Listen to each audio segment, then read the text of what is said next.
Okay, so then some people are online. So Haribo, Dhanavad. So sometimes people send questions on like Facebook or YouTube. So I'm going to answer one of these questions quickly. So like basically we're discussing a very high goal, right? In order to get to that goal, we have to follow what's called sadhana bhakti, which means our specific practice. And there are many things that go into that practice. So it's important that we come to an understanding of the goal we want to achieve. And then we can figure out what's the sadhana that we need to take in order to achieve that goal. And there are many different parts of that sadhana. How to live, what kind of daily habits. So the questions we got are actually in relation to that. One question we're going to talk about today is the question of, someone was asking how to sleep less actually. Or how to properly sleep. So we'll talk a little bit about that and then be done. So,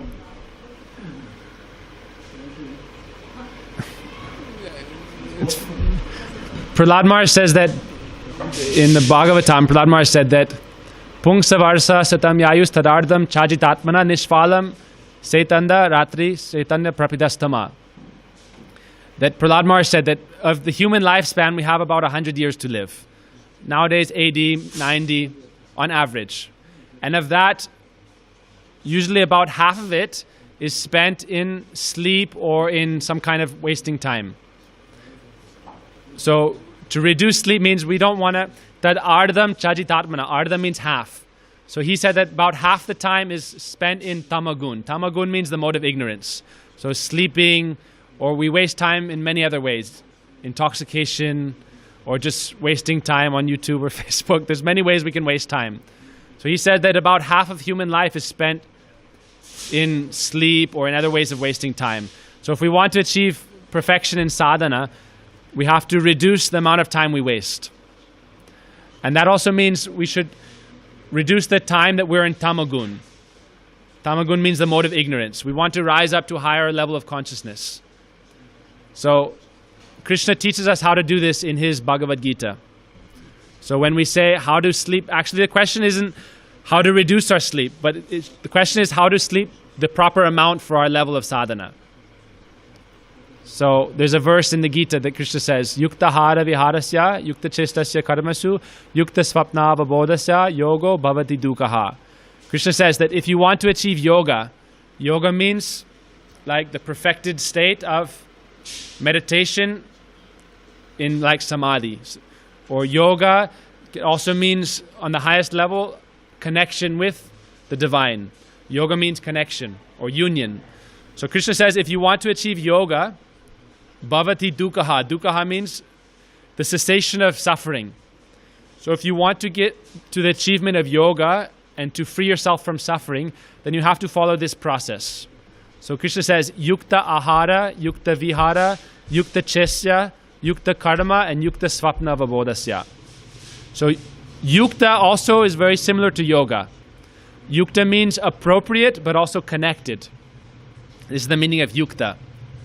So Krishna says we cannot just separate one part of our life and think, okay, I'm just going to do this one thing, but I won't focus. I'll do many other things that aren't favorable. It's not possible. So Krishna says you have to be balanced in everything. That's one meaning of yukta is also balanced. So some people may say, okay, I'll sleep 12 hours a day, but when I'm awake, okay, I'm going to do something good. Or like they eat Krishna says first, yukta ahara. That means some people may think, okay, I'll sleep very nicely, but I'm going to eat whatever I want. I'm going to drink and eat meat and things that contaminate the body, and then I'll be able to sleep very nicely. So it's not possible. Everything needs to be balanced. So Krishna first says yukta ahara. Ahara means what you intake, what food you take, also what you take with your eyes.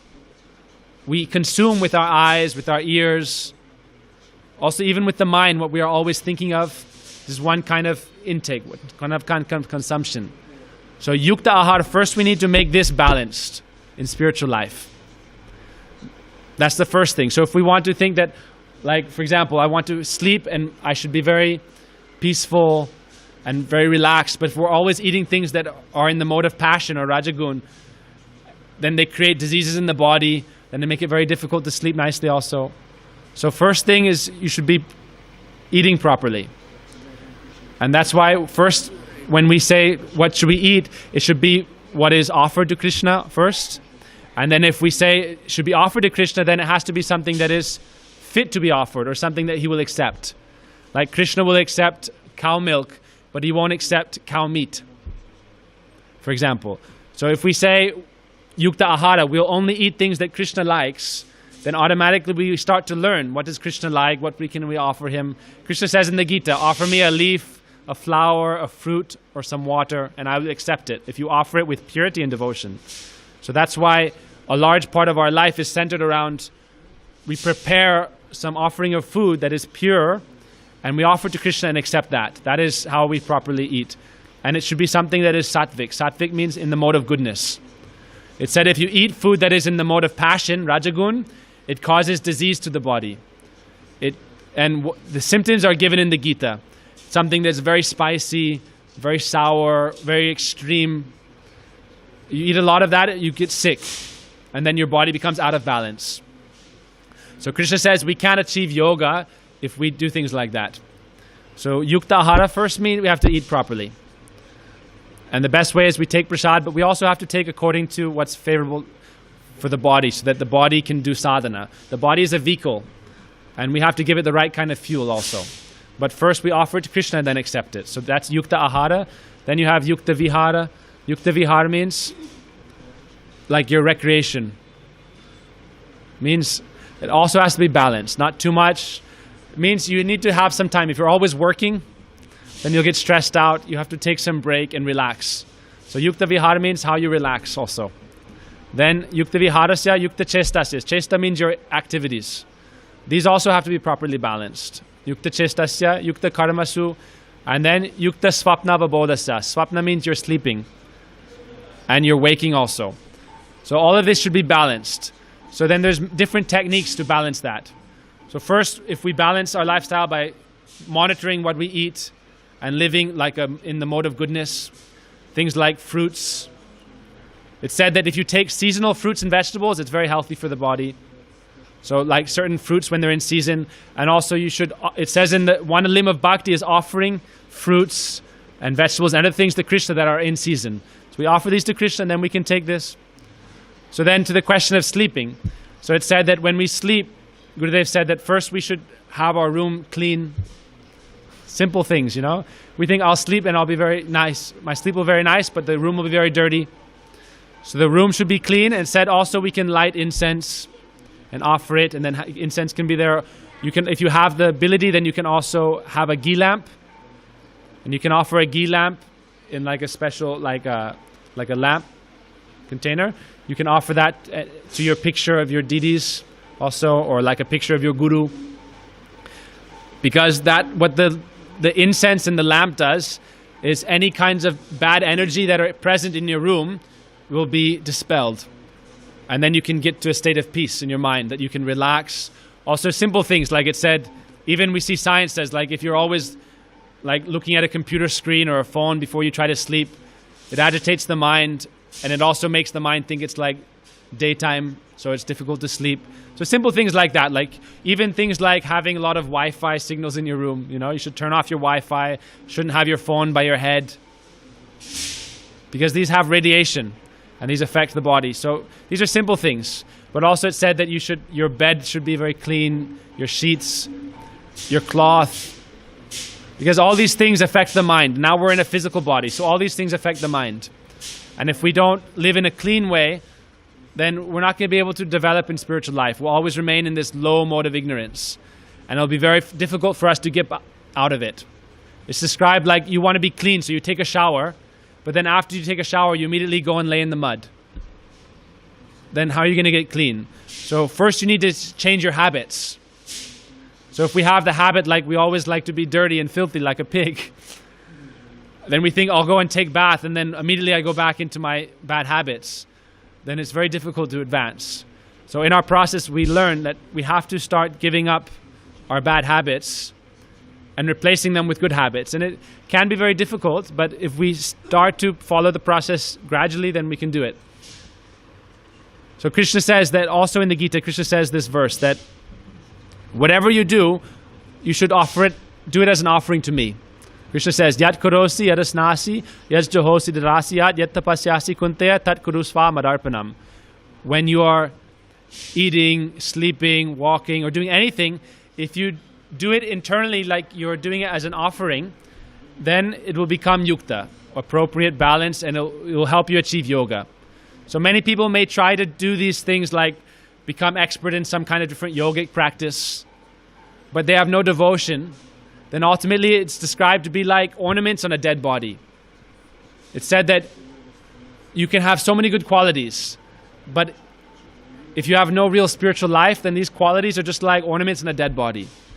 So we're not trying to do these different things like eating nicely and doing yoga and being healthy just for our own happiness, because then it becomes bhoga, enjoyment, and it makes us be stuck in this cycle of karma in this world, this cycle of fruitive activities, karma. So if we want to escape that cycle of karma, then we learn to do everything as an offering of love. So even when we are sleeping, even when we are eating, even when we are working, everything becomes offered, and then it becomes bhakti yoga. So Krishna says you should learn to do it as an offering to me. And the way we do that is very simple. It's not very difficult. Krishna doesn't demand something elaborate. It's just that you have a sense of love and devotion and belief and faith and connection to Him.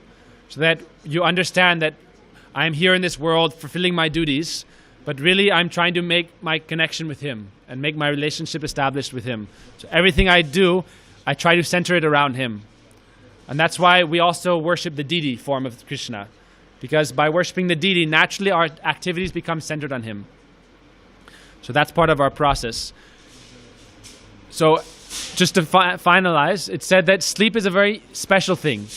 When we're sleeping, if we become skilled in the process of sadhana, then in our subtle body or in our spiritual body even, we can be absorbed in spiritual awareness and connection and service. When most people sleep, they're in, like their subconscious takes over, or it's said that when you sleep from your navel, the subtle body comes out and it will travel and have different dreams. But what you do in the daytime will also affect your sleep or your dreams. Also what you are thinking about all the time will affect your dreams. So therefore in the daytime we also try to think about auspicious things. So Gurudev says that before we go to sleep also, we should try to, specifically before we go to sleep, try to like purify the mind, cleanse the mind of so many different ideas and thoughts. We can even listen to some kind of meditation or guided meditation, but it should be something that's favorable towards Krishna, or we can chant like Om to kind of pacify the mind. And then we should also remember the name of our gurus and Radha, Krishna, their associates. And if we go to sleep thinking of them, then also when we wake up, they can be the first thing that comes in our mind. So when we wake up, then also that's why it's good that in your room you can have pictures of Radha Krishna or pictures of your gurus or pictures of Braj.